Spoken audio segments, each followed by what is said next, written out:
So today other parts of the turbo build have shown up.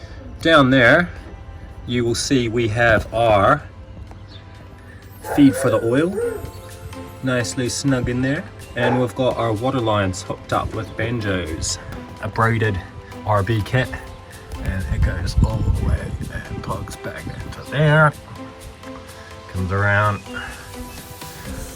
shiny turbo boy. We got our banjo fittings on the turbo there, oil drain, oil feed. So the oil feed, as you can see, it's not fully threaded. My oil feed port was, how to say, quite long, and I have one of those restrictor pins inside the turbo, so I couldn't fully thread it down onto a crush washer. We'll just keep an eye on that and see how it goes, but she's nice and snug in there, and I'm pretty confident she'll be fine.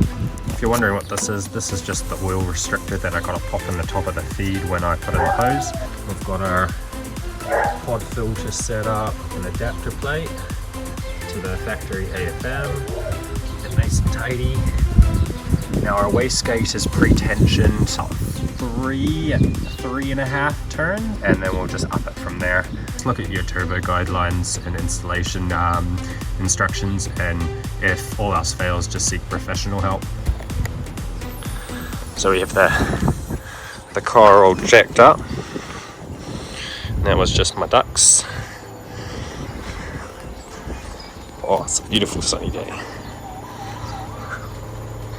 One nice car right there. In our previous video, we installed our FPR. It just needs adjusting, so stay tuned for the video still to come for that. I obviously couldn't set it up before the turbo's all hooked up and the feeds are all hooked up and I can get fluids going through the system again. We need to disconnect this once the turbo's installed, and then we can crank the actual engine igniting. So in doing so, we're pretty much just building oil pressure up into our oil line, into the turbo and back into the engine. So we'll keep an eye on the oil pressure gauge after we disconnect that and have everything installed, and then just go from there. My battery died, so we're gonna have to give her a charge. It's a tiny battery, but we are relocating that because this spot is reserved for something special, so stay tuned.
So in here we have our turbo set up, so we're using the factory intercooler still. The pipe going up here, J pipe, and into the throttle body.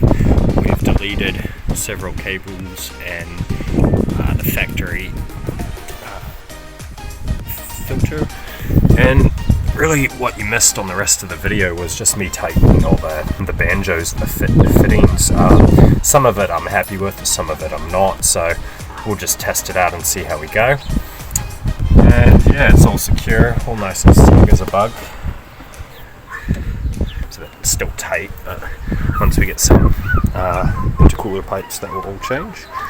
Over here, this is the part you really missed. We knocked out the factory valve cover breathers here.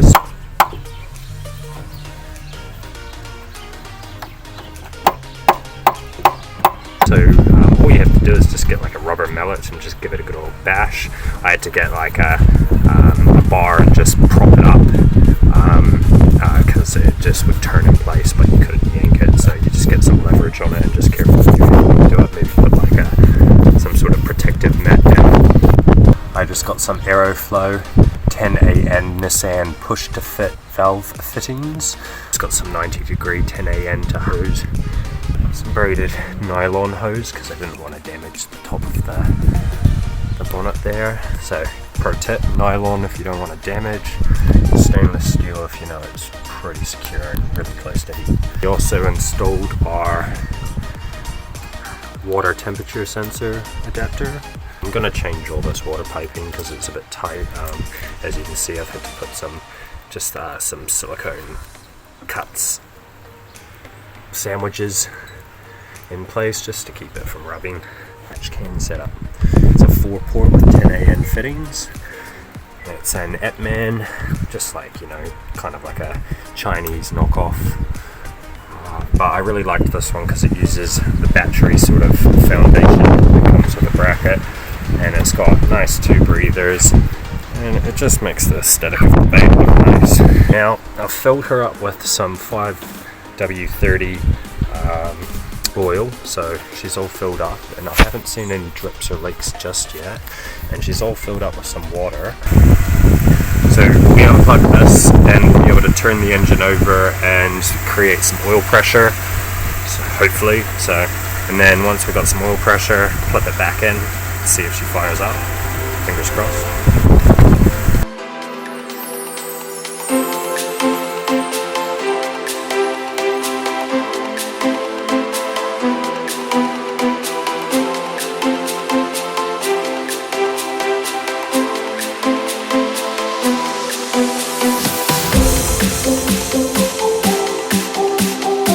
She is alive, but she is running extremely rich.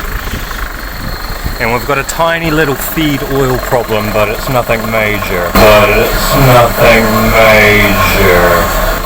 Keeping an eye on it, we'll get that sorted. Just seek professional help.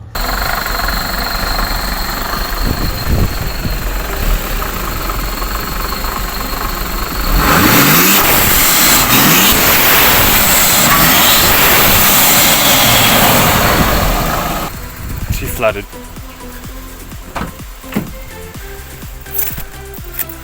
She flooded.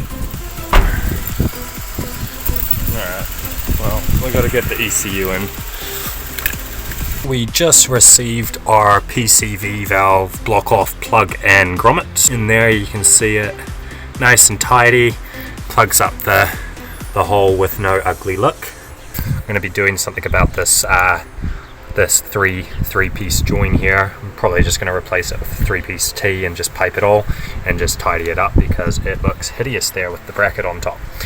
So I want to get rid of that, and I want to tidy up a lot of the mess that you find in this corner. So I might even relocate some of the relays over to the battery box and extend some wires if I have to, but this is all future goals. We've got our LS1 Bosch sensor put in, going to the clip here, which we're going to feed through the firewall and wire up to the new ECU when it arrives, and hopefully we can get rid of this rich burn and we'll be able to drive it.